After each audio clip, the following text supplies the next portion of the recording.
राजा न रानी न नई न पुरानी, तेरी मेरी कहानी ऑन पॉइंट भारत। नमस्कार, मैं हूं विक्रांत रेहानी और मेरे साथ आज हैं अपनी कहानी बताने के लिए जानी मानी समाज सेविका, स्टेट लेवल अवार्डी, एक प्रोलिफिक राइटर, एक प्रोफेसर रह चुकी और एक सशक्त नारी जो बाकी की भारत की बेटियों को सशक्त देखना चाहती हैं, मैडम परवीन अब्रोल जी। नमस्कार। बहुत बहुत धन्यवाद, बहुत बहुत धन्यवाद।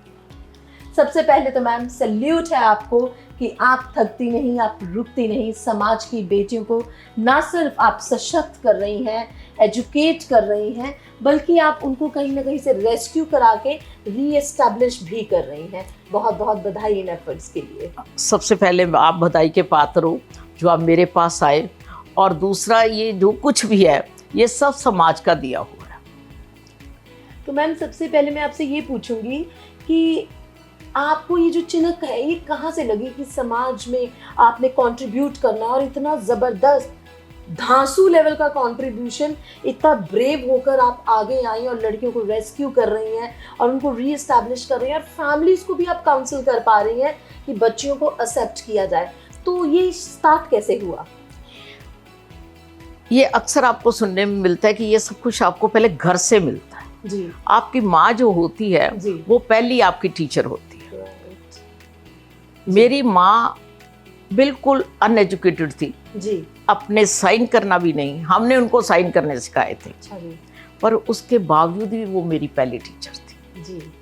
तो आपने उनसे सीखा? हमने उनसे क्यों सीखा, ऐसे कि उनकी एक बहन के साथ एक बड़ी ट्रेजेडी हुई थी जी। वो 19-20 साल में विडो हो गए थे। जी। तो उसके इन लॉज ने उनको बहुत टॉर्चर करा। जी। तो मेरी मदर कहा करती थी, तब मैंने डिसाइड करा था कि मैं अपनी बेटियों को जरूर पढ़ाऊंगी, एम्पावर करूंगी। एम्पावर, क्योंकि उनको पता था पढ़ाई के बिना बेटी का कोई वजूद नहीं। बिल्कुल सही बात। ठीक, तो मैम फर्स्ट आपका केस क्या रहा जिसमें आपने किसी को रेस्क्यू किया, बचाया, ऑब्जर्व किया, जिसने आपको झंझोड़ दिया कि बस मुझे यहाँ पे कुछ करना है? आपने जो पहला क्वेश्चन करा ना कि आपको कैसे ये हुआ, जी, जी। वो मेरे को एक बात याद आती है, तो निकल अपनी खोज में, जी। तो किस लिए उदास है, तेरे इस वजूद की समय को भी तलाश। जी। तो फिर मैं ये सोच के बाहर निकली जी। कि यदि कोई किसी के काम ना आए जी। तो हमारे काम कौन आएगा। बहुत बढ़िया। मैम कभी ऐसा हुआ कि किसी ने कहा हो तूने क्या लेना, कौन सा तेरी बेटी है? बिल्कुल, बहुत बार कहा। तो फिर क्या हुआ, क्या सोचा, क्या मन ने कहा? तब मजा आया कि आपको पता ही नहीं इंसान इंसान के काम आता। दूसरी बात, जब आपकी बेटी पे ऐसी समस्या आएगी फिर आपको पता चलेगा इस पलों की क्या वैल्यूज है, कैसी जरूरत पड़ती है। जब मैंने भी कहा तो लोग मुझे कहते थे, इन गरीबों की सहायता करके आपको क्या मिलेगा, तूने क्या लेना है, आपको क्या मिलेगा। तो मैंने कहा कि अमीरों के साथ सभी खड़े होते हैं। सवाल तो तब है जब गरीब की सहायता करो, जरूरतमंद की सहायता करो, अमीरों के तो बहुत दोस्त बन जाते हैं। तो ये मेरी सोच थी। दूसरा, मेरे घर का वातावरण बहुत सादा था। वो बस एक ऐसा ही उन्होंने कहा था, पिता ही कहा करते थे, जो मर्जी ब्रांड पहन लो, बात तब बनेगी जब खुद ब्रांड बनोगे। बहुत बड़ी बात, बहुत बड़ी बात तब बनेगी जब खुद ब्रांड बनोगे। तो उनकी एक इच्छा थी जो हम सब बहन भाइयों ने पूरी करी कि आपकी अपनी सेल्फ आइडेंटिटी होनी चाहिए, मेरे नाम से आप ना जानने जाओ, खुद अपना नाम बनाओ, आपका नाम होना चाहिए। मुझे अब कोई मेरे हस्बैंड के नाम से नहीं जानता, मेरे बेटे के नाम से नहीं जानता, मेरे पिता के नाम से नहीं जानता। मेरी अपनी एक पहचान, आई एम परवीन अब्रोल। मैं एक औरत हूँ, औरत होने पे मान करती हूँ, मेरी पहचान ही एक औरत है। और यदि आप थोड़ा सा एक एडजेक्टिव लगा दें तो मैं कहूँगी एक सशक्त औरतों में मैं अब गिनी जाती। जी हाँ, सशक्त भारत की सशक्त बेटी जो सशक्त माँ बनके समाज की बेटियों को बचा रही हैं।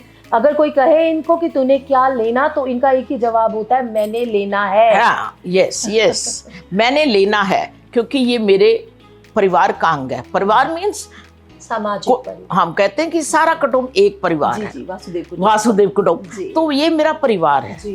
ये मेरा समाज है, जी। ये मेरा देश है, भारत है। जी। तो यदि सभी सोचने लगे तो भारत कैसे महान बनेगा? जी। यदि हम इस फील्ड में उतरेंगे, एक दूसरे की मदद करेंगे, तब ये समाज सशक्त बनेगा।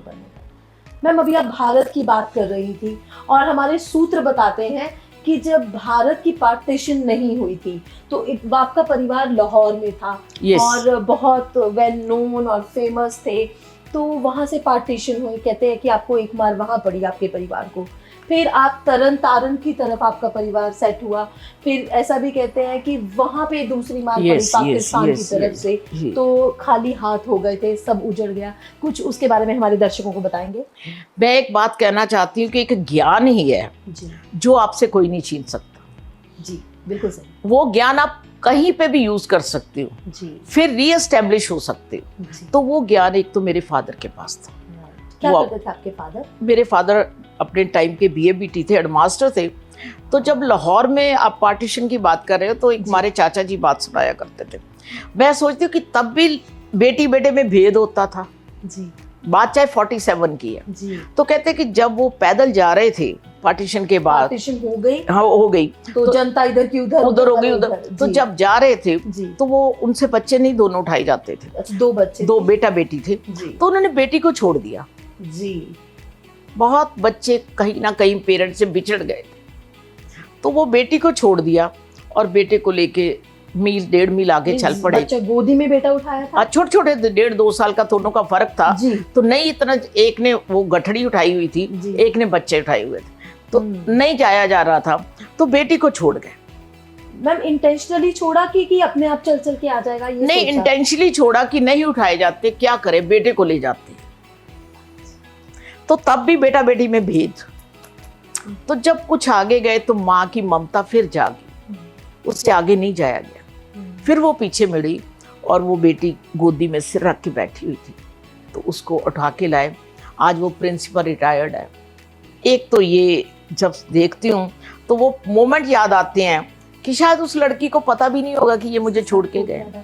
और खुदा ना खासा दंगाई वहां आ जाता है, या तो मार ले, कोई भी ले जाता, कोई। दूसरा ये हुआ कि 65 में जी एक बार इंडो पाक वार हुई। जी 65 right. At that time I was in 7th class. 5 सितंबर को हमने पेरेंट्स वो टीचर डे मनाया जी, और 6 को रात में बम्बारमेंट होने लग गई। वहाँ जहाँ आपका घर था नया, हमारे घर से 1.5 मील बॉर्डर था जी, तरन तारन, खेमकर सिर्फ बॉर्डर 1.5 किलोमीटर हमारे घर से था।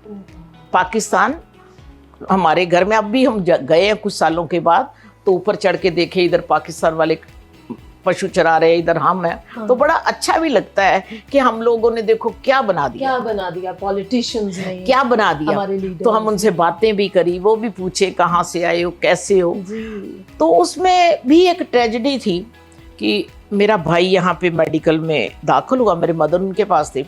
हम 2 बहनें, पिताजी और एक भाई था। तो मेरी बहन बड़ी वहाँ आ गई, तो लोगों ने कहा कि इन बेटियों को ले जाए, ऐसा ना हो कि इस लड़ाई के चक्कर में ये बेटियां ही कहीं गुम हो जाए। तो उस समय जब आप अपनी बहन के साथ आए तो वो ट्रेन लास्ट ट्रेन थी, उसके बाद 6 महीने कोई ट्रेन नहीं आई। मैम गुम हो जाए बेटियां मतलब? जैसे कोई पाकिस्तान वाले उठा के ले जाए। अच्छा, क्योंकि बॉर्डर विलेज है, देखो ना, वो एंटर कर रहे थे ना अंदर, राइट। तो वहां पे उनका टारगेट हमेशा ही गर्ल्स होती थी, औरतें होती हैं। क्या दहशत का माहौल, आप इमेजिन करिए। तो हमें इतना तो शायद कम पता था, हमें खुशी थी हम कहीं जा रहे हैं। अच्छा, क्योंकि छोटे थे, हमें ये खुशी थी हम जलंधर अमृतसर जाएंगे, जलंधर जाएंगे। तो मेरे पिताजी कहने लगे कि इनको जलंधर ना लेके जाना, अमृतसर ही रखना, ऐसे बॉर्डर पे बम्बार्डमेंट होती है जी। तो ऐसे किराए वगैरह ना करना, वापिस आ जाना जी। तो मैंने कहा कि ठीक है जी। तो हम यहाँ पहुंचे। उसके बाद कोई ट्रेन नहीं गई, तो मेरे पिताजी और मेरे भाई को लगभग 16 किलोमीटर पैदल चल के आना, 16 किलोमीटर पैदल चल के आना पड़ा। तो ऐसा सफर देखा, शायद इन चीजों ने हमें बहुत हार्ड कर दिया था। तो पीछे घर का क्या बना मैम? घर तो जो पेंटन टैंक के साथ जैसे एक लेवल ग्राउंड बना देते हैं, वो बना गया सारा खेमकर। हम अकेले नहीं, सारा खेमकर, मतलब पूरा का पूरा खेमकर। 6 महीने खेमकर नहीं, प्लस काफ़ी आगे तक वो आ गए थे। 6 महीने एरिया ये पाकिस्तान के अंडर रहा है। जब ये ताशकंद समझौता हुआ है तब फिर सेना अपने अपनी वापस गई है विद सम कंडीशंस। तो 6 महीने के बाद हम लोग वापस, तो वहाँ पे क्या जाना था, हमने ऑलरेडी यहाँ पे मेरी मदर, जैसे मैं कहा है ना आपको पहले कि वो बड़ी सुलझी हुई औरत थी जी। तो उन्होंने पहले ही एक यहाँ पे मकान बना लिया था जलंधर में सेंटर टाउन में कि जब मेरे बच्चे 10वीं के बाद आएंगे तो वो यहाँ पढ़े। मींस फर्दर एजुकेशन के लिए उन्होंने जलंधर को एक जगह चुना और घर बना लिया आप लोगों के एजुकेशन के लिए। तब ये तो नहीं पता था कि ये इंडो पाक वार होनी, तो ये जो मकान था ये हमारे लिए एक ब्लेसिंग्स प्रूव हुआ। इसका मतलब आपकी मदर बिना पढ़े लिखे हुए भी कितनी दूरदर्शी वो कहती है कि कुछ लोग पहले गूढ़े होते थे, गुड़ा जिन्हों कहते हैं पढ़िया नहीं तो गुड़िया जरूर होया, हाँ गुना दी गुथली उन्होंने कहते पंजाबी। तो उनकी इतनी फारसाइटेडनेस थी। तो उन्होंने यहाँ पे हम लोग आ गए तो यहाँ पे फिर वापस जाने का तो मतलब ही नहीं था। पिताजी एजुकेटेड थे, उन्होंने फिर यहाँ पे स्कूल कॉलेजेस में ट्यूशन्स वर्क वगैरह शुरू कर दिया, कुछ काम मिल गया। तो ऐसे कुछ मकान का किराया आता था, काफी बड़ा मकान था। तो उससे हमारी गाड़ी फिर पटड़ी पे आ गई। तो देखिए दर्शकों, एक माँ जो ज्यादा पढ़ी लिखी नहीं है लेकिन गुड़ी हुई है, उसकी दूरदर्शिता ने पूरे परिवार को बचा लिया सड़क पे आने से। पाकिस्तान की दोहरी मार खाने के बावजूद, चाहे वो पार्टीशन था, चाहे वो खेमकरन का पेट्रोल टैंक से बैलेंस हो जाना, लेवल हो जाना ग्राउंड को, उसके बाद पूरे परिवार को इकट्ठा कर जालंधर सेंट्रल टाउन में परवीन जी की माता जी ले आए। मैम उसके बाद फिर आपकी एजुकेशन? हाँ, यहाँ पहले मैं 10th यहाँ लाडोली से करी जी, और उसके बाद कन्या माँ विद्यालय KMB से, हाँ DAV से मेरी पोस्ट ग्रेजुएशन है जी, जालंधर में ही दोनों। यस जी। तो उसके बाद यहाँ पे मेरे को मिल तो गई थी पर मैं किसी इंटरव्यू देने, और तब था कि नौकरी जल्दी जल्दी लग जाए, तो वो टाइम निकल गया। फिर मैंने Firozpur Siddiq Usman college of education से बीएड की। हाँ। और फिर आपने, हमारे सूत्र बताते हैं कि आप प्रोफेसर भी रह चुके हैं। एज ए लेक्चरर मैं रामगढ़िया कॉलेज में 3 साल के लिए पढ़ाया, तब मेरी मैरिज हो गई। तो मैरिज के पास सारा ही कुछ चेंज ही हो गया। जी मैम, ब्रीफली अपने मदर इन लॉ के बारे में कुछ बताएंगे? हाँ, मदर इन लॉ के क्या बताऊं कि मैंने अपनी जिंदगी में वैसी लेडी नहीं देखी। इतनी खूबसूरत, इतनी शांत। उनका नाम भी चंपा जी था। वो फूलों की चंपा एक फूल भी होता है। और उनकी जैसी कोई राइटिंग नहीं थी। वो अपने टाइम में 10वीं में फर्स्ट क्लास थे। तो मैं बहुत किस्मत वाली थी कि मुझे इन लॉज में इतना अच्छा परिवार मिला। सपोर्टिव थी मामा बहुत? बहुत ज्यादा। मैं कहा करती थी कि वो मेरे ससुराल में मेरी माँ है। जिसमें इतनी पेशेंस हो, उसको पता ही नहीं है कि किसी को एक शब्द भी कैसे कहते हैं कि जो किसी को कोई। और दूसरी बात ये, अकेली मदर इन लॉ नहीं जी, सारा परिवार जी, 4 चाचे थे, 4 बुआ थी जी। कभी किसी ने किसी की बात नहीं करी। अच्छा, कितने घरों में होती हैं इधर उधर। तो कभी मैंने एक बार की मुझे याद है कि मैंने अपने चाची जी को कहा, चाची ये बात, तो उन्होंने कहा प्रवीण ना नहीं करा छून दिया होती है ये बात। तो उसके बाद मेरा हौसला ही नहीं पड़ा कि मैं कोई बात कह जाऊं जी। तो ये सबसे बड़ी बात थी कि बुआ तो नहीं करती, पर कहते हैं शरीक पंजाबी च जिसको कहते हैं, दरानी जठानी जरूर करती होगी। कभी किसी ने एक शब्द नहीं आज तक कहा। मैं उस परिवार को सल्यूट करती हूँ। और मेरे ग्रैंड मदर जी, मेरे हस्बैंड के जी, मैं देखने में बिल्कुल बहुत ठीक ठाक थी जी, कम ही ठीक ठाक थी। अच्छा, आप ऐसा मान रही हैं? मैं मान रही हूँ, मैं कम ही ठीक ठाक थी जी। और मेरे श्रीमान जी घर में सबसे खूबसूरत जी। तो मेरी ग्रैंड मदर ने उनको कहा, आपकी दादी सास ने जी, तेरे को यही मिली। And he told me. तो उन्होंने एक जवाब दिया, टाइम विल टेल यू। मैं, आपके हस्बैंड बोल रहे हैं अपनी ग्रैंड मदर को हाँ, कि समा बताएगा। तो तब वही ग्रैंड मदर कहती थी, एक तेरे वर्गी हो रहा जाती। तो समय ने बता दिया। तो ये मैं बताना चाहती हूँ कि ये जरूरी नहीं कि आप बहुत खूबसूरत हो तभी किसी को अच्छे लगते हो। आपकी सीरत भी खूबसूरत, आपका सिर, खूबसूरती तो समय के साथ चली जाती है, पर जो आपका निखार है, जो आपके चरित्र का निखार, वो दिन ब दिन निखरता है। तो वो मुझे जो चीजें अपने हस्बैंड के लिए याद आती हैं कि उन्होंने किस सोच से मुझे ओके करा। आप अपने हस्बैंड को अगर मैं कहूँ कि एक लाइन में डिस्क्राइब कीजिए।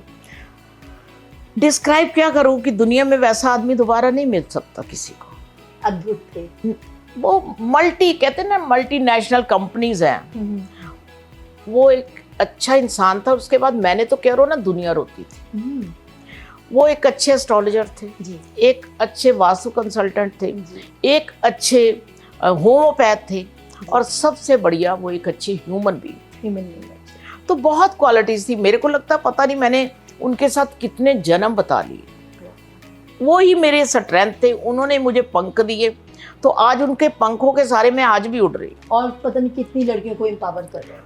वो एक ही काम कहते थे कि देखो, दुनिया में बहुत लोगों ने पैसे कमाए, पैसे कमाने के मेरे लिए है, मुझे ऐसे कर कि कुछ समाज के लिए ऐसे कर दे।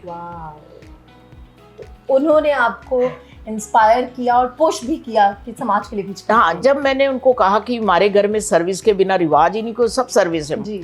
तो उन्होंने कहा ठीक है, मेरे ख्याल में एजुकेशन का मतलब सिर्फ पैसे कमाना नहीं, ये एक नॉलेज है जो आप उसको स्प्रेड कर सकते हो, वो इनलाइटन कर सकते हो, लोगों को एम्पावर कर सकते हो, तो ये करिए। बहुत खूबसूरत। तो उन्होंने कहा कि ये गांव है, यहाँ पे आपकी बहुत जरूरत है। तो वहां से मैंने उन लोगों को पढ़ाना शुरू करा। तब ये गांव था? ये नहीं, मेरी मैरिज हुई थी श्री हरगोविंदपुर, मेहता चौक के पास है। जी जी जी जी जी जी। 84 में आपने 2 क्राइसिस सुने हैं ना, तीसरा भी मेरे साथ हुआ, जो हमने 84 से ब्लू स्टार ऑपरेशन में यहाँ शिफ्ट करा। मीन तरन तारण से फिर 84 रॉयट्स और फिर आपको जलंधर आना पड़ा? नहीं, यहाँ पे 65 में तो मैं अनमैरिड थी, जलंधर आ गई। जी जी जी। 80 में मैरिज हुई जी। मैरिज के बाद श्री हरगोविंदपुर चले गए जी जी। 4 ईयर वहां रहे जी। तो जब ब्लू स्टार ऑपरेशन हुआ then we shifted to again Jalandhar जी। मैरिड लाइफ मींस आपने बहुत बार ये, पर मैंने तो कहा कि पता नहीं, पहले फादर का साथ था, फिर श्रीमान जी का था, मुझे कभी लगा ही नहीं कि मैं इन हार्डशिप से निकल रही हूँ। मुस्कुराते यस, मुझे लोग कहते हैं कि आपने बड़ी मेहनत करी है यहाँ तक पहुँचने के लिए। मुझे तो पता ही नहीं मैंने मेहनत क्या करी है, मेरी तो रूटीन वर्क है। तो आप अपने कर्म करती हैं, लोग उसको कहते हैं कि ये बहुत जबरदस्त काम है। मैंने बस 2 ही चीजें सीखी हैं जिंदगी में, गीता का ज्ञान जी। कि कर्म करने के बाद बिल्कुल भूल जाओ आपने किसी के लिए कुछ कहा। ये सामने एक लड़कियां रहती हैं जी, तो ये 3 लड़कियां हैं जी। तो 2 इनके पास थी, एक नहीं थी। तो हमें एफएम के साथ एक मिला, तो मैंने इनको 5000 दिए। तो ये कहते कि, मैंने कहा तेरी तीसरी लड़की कहाँ है? वो कहते कि वो तीसरी लड़की तो हमारी गांव में 3 बच्चियों का खर्च नहीं। मैंने कहा यदि हम थोड़ा सा उसको दें तो आप ले आओगे? कहते हम ले आएंगे। वो उसको ले आए। मैं ज़्यादा नहीं दिए, मैंने 8 साल से मैं सिर्फ 500 रुपया महीना देती हूँ उनको जी। आज वो लड़की 10th में मंडी स्कूल से फर्स्ट स्टैंड करी। मेरे लिए ये अचीवमेंट है कि एक लड़की को आपने पंख दे दिए। एक को नहीं दिए, बहुत को दिए। ये एग्जाम्पल मैं दे रही हूँ आपको जी, जी, जी। अब उसको फिर मैंने उसके गिफ्ट लेके दिया उसको साइकिल, क्योंकि उसने यहाँ टेक्निक कॉलेज में लिया है जी, जी। तो उसका जाना मुश्किल था। तो मैंने उसकी एक फेसबुक पे पाई, स्टेटस पाया जी। तो मेरे को अमेरिका से फोन आया जी। मैंने कहा if anybody wants to help can. तो उसने कहा कि मैम मैं 6 महीने 1000 रुपया भेज सकता हूँ। ठीक है। मैंने कहा ओके, उसके लिए 6000 भी बहुत मायने रखता है। तो वो फिर उसने कहा एक और केस दे दो, फिर मैंने 2 दे दिए। मींस फेसबुक पे आपकी पोस्ट के कारण दुनिया आ गई आपके साथ कि हम खड़े हैं। बड़े लोग करते हैं, मैं झूठ नहीं बोलती, बड़े। तो मेरे को ऐसे लगता है जैसे मेरी हेल्प कर गया। ब्यूटीफुल। तो फिर मैंने उसको इस बार 1500 दिए। तो मैंने कहा ये बेटे अमेरिका से है, तो एक स्नैप खिंचवा लो, मैं उसको सेंड कर दूं कि ये हमने करा है। तो ये होता है कि आप छोटे छोटे काम करते हो पर उसका दूसरे की जिंदगी में बहुत बड़ा रोल अदा कर जाता है। बहुत ज्यादा मतलब मैग्नीफाई हो जाता है हमारा छोटा सा। देखो वो एजुकेशन आज थोड़ी देर को शायद नौकरी लग जाएगी तो अपने इनका सहारा बन जाएगी। अपना तो बनेगी, दूसरों का भी बनेगी। मैम यहाँ पे जितने भी हमारे ऑन पॉइंट भारत के व्यूअर्स हैं, खास करके जो बेटियां हैं और उनकी माएँ जो कहीं ना कहीं वीक है, आप उनको कुछ मैसेज देना चाहेंगे? मैं ये कहना चाहती हूँ कि सबसे बढ़िया पहले ये बात है कि पहले ये ना देखो कि बेटी को जन्म दे रहे हैं कि बेटे को जन्म। ये जो हमारा लिंग भेद है ये खत्म होना चाहिए। आपको अच्छे बच्चे देने हैं समाज को, जी, बहुत ना बड़ी कि बात। बेटा देना या बेटी देनी। खूबसूरत बात। और उसके बाद सबसे बड़ा आपका कर्म ये है कि अपनी बच्चियों को पढ़ाओ। जी, बच्चियों को पढ़ाई ही, एजुकेशन ही उनमें आत्मविश्वास पैदा कर। बहुत बड़ी बात। यदि जीवन में जी, रोटी, कपड़ा और मकान के बाद नेक्स्ट जरूरत है वो एजुकेशन। एजुकेशन। ठीक। मैम, आपको स्टेट अवार्ड भी मिला है, उस टाइम कैसा महसूस हुआ? ठीक है, अच्छा लगता है। जी, वो लोगों के लिए एक रिकॉग्निशन होता है, जी, मेरे लिए कम है। जी। क्योंकि मैं जब कोई काम करती आप हूँ, कर्म करते हैं, फल नहीं जब देखते। आपको मैंने कहा कि एक लड़की आईलेट्स करके 3 बेटियां थी उस लेडी जी, की, आदमी उसका शराब, वो थोड़ा नशेड़ी था, जी, तो उसको बड़ी प्रॉब्लम थी, तो मैंने उसकी बहुत हेल्प करी। अब वो उसकी 3 बेटियां, एक बेटी उसकी आईलेट्स करके सर्विस कर रही है, जी, दूसरी उसकी नर्सिंग का लास्ट कोर्स है, जी। तीसरी उसकी जर्नलिज्म कर रही है। जबरदस्त। थोड़ी थोड़ी हेल्प करी है, बहुत ज़्यादा नहीं करी जितने मेरे सोच से, क्योंकि मैंने तीसरा इनको माना गुरु नानक देव जी को, जी, कि जो कहते थे दसवंध निकालो, बहुत। तो उसका मतलब था ना कि किसी को आपकी ज़रूरत है, जी, तो हम उनको मान तो रहे हैं, तो उनको फॉलो क्यों नहीं कर रहे? बहुत बड़ी बात। तो फॉलो करो ना। जी, तो मेरे हस्बैंड एक ही कहते थे कि हम कौन सा घूमने जाते हैं, खाने जाते हैं, ये चीज़ें हम इसमें यूज़ कर सकते हैं। जी, तो ऐसे ये जो मेरा 1/10 है जी। वो मैं समाज के लिए लगा देती 10 आप समाज पे रहे। हूँ। वो मेरा नहीं है, घर वालों का, मैं कौन सी सर्विस करती हूँ, पर फिर भी जो मेरे को अच्छा, उसमें कोई नहीं तो उसके लिए मैं बेस्ट करती हूँ। बहुत बड़ी बात है, बहुत बड़ी। मैम, जाते जाते हमारे दर्शकों को आप ये भी बताइए कि आप फ्री काउंसलिंग करते हैं, फैमिली काउंसलिंग, कुछ उसके बारे में बता दें। हाँ, ये है कि बहुत सारे लोगों को बहुत सारी हेल्पलाइंस हैं जी, जिसके बारे में पता नहीं। एक मैं कहना चाहती हूँ कि कोई भी समस्या हो 181 पे कॉल करिए, 181 पे कॉल करिए। ये मेल फीमेल दोनों कर सकते, जी, और लड़कियों के लिए स्पेशल है 1091। जी, यदि किसी छोटे बच्चे की प्रॉब्लम है 1098 पे कॉल कर सकते हो, इमीडिएट हेल्प मिलेगी। आपको अवेयर होंगे तो आप अपने आप को बचा सकते हो। जी, दूसरी बात, वही बात कि जो एक फिर इतना एक्सपीरियंस है मेरे पास, जैसे जी। महिला थाना का है, सांझ केंद्र का है, लोक अदालत का है, जी। तो मैं चाहती हूँ कि कुछ लोग वहां तक नहीं पहुंच पाते। जी, जी, जी, कई बार वो लोग शर्मते हैं जी, किसी लिए सामाजिक तरीके से, जी। तो उसके लिए मैंने फ्री फैमिली काउंसलिंग जी। सेंटर खोला है। जी। और यदि कहो तो मैं नंबर दे सकती हूँ कि Please बताइए, please। हाँ, यदि कोई नोट करना चाहे तो 9878249944 पे कॉल कर सकता है, और उसको मतलब मैं अपने टाइम के हिसाब से विद इन वीक जी, उसको गाइड करूंगी, हेल्प करूंगी, कहाँ पे कैसे जाना, क्या करना है। और आज आपको पता है कि DLS में भी एक फ्री हेल्प मिलती है लड़कियों को। जी। बहुत सारे लोगों को पता ही नहीं, वो डरते ही नहीं जाते। तो ये चीज़ें पता तब लगेगी जब आप एजुकेटेड होगे, गूगल करोगे, पता लगेगा, बजाय कि दूसरी चीज़ें देखने से। जी, ये बेस्ट टूल है हमारा नेट, Google, इंटरनेट। हाँ, टू जी। Get education, to get information, बजाय कि दूसरी चीज़ें टाइम वेस्ट करने से बच्चे इसमें से बहुत कुछ सीख सकते हैं। ठीक। तो आज बहुत कुछ और है। बस ये कहूँगी कि एक माँ अपने बच्चों की बेस्ट फ्रेंड बने, जी, आज बहुत ज़रूरी है। बेस्ट फ्रेंड बनने। बेस्ट फ्रेंड बने, क्योंकि जब हम 4 लोग बैठते हैं, चारे अपना अपना मोबाइल ले लेते हैं, बहुत बड़ी बात, बहुत बड़ी बात। तो बजाय उस टाइम, जो जितना टाइम बचता है, बच्चों की दिनचर्या के बारे में पूछिए, जी, उसके फ्रेंड्स के बारे में, टाइम टू टाइम उसके स्कूल के बारे में, कॉलेज के बारे में पता करिए कि ये कैसा इसका स्कूल है। और दूसरा, बच्चों को ये बोलूँगी कि जो भी टीनेजर है या जो भी आदमी जिस भी इष्ट को मानते हैं, जी, सुबह बिना मोबाइल लिए जी, 10 मिनट, 5 मिनट, 2 मिनट उनको प्रे करिए, और रात को बिना मोबाइल 10 मिनट अपने माँ बाप के लिए निकालिए। जी, ये 2 चीजें आपका दिन और रात इतना सुंदर बना देगा, आपको टेंशन ही नहीं रहेगी। भगवान आपको दिन के लिए तैयार करेगा, और माँ बाप आपको एक अच्छी सुकून की नींद देंगे। तो ये छोटी चीजें हैं, पर करके देखिए, रिजल्ट बहुत बड़े।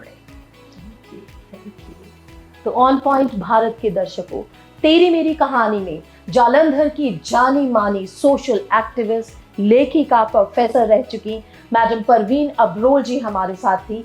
पंजाब की शान, पंजाब की शानदार बेटी और हिंदुस्तान का नाज। अगर आप इंटरेस्टेड हैं किसी की मदद करने के लिए, तो इस एपिसोड में जो मैडम ने आपको नंबर बताए, उन नंबर पे आप कांटेक्ट कीजिए। समाज आपके साथ खड़ा है अगर आप अपने लिए हिम्मत जुटा सकते हैं। ऑन पॉइंट भारत पे बने रहिए। तेरी मेरी कहानी खूबसूरत हो सकती है अगर हम जागते रहें और सशक्त रहें। नमस्कार। क्या बात है। Thank you so much ma'am, thank you so much for your beautiful words, thank you so much.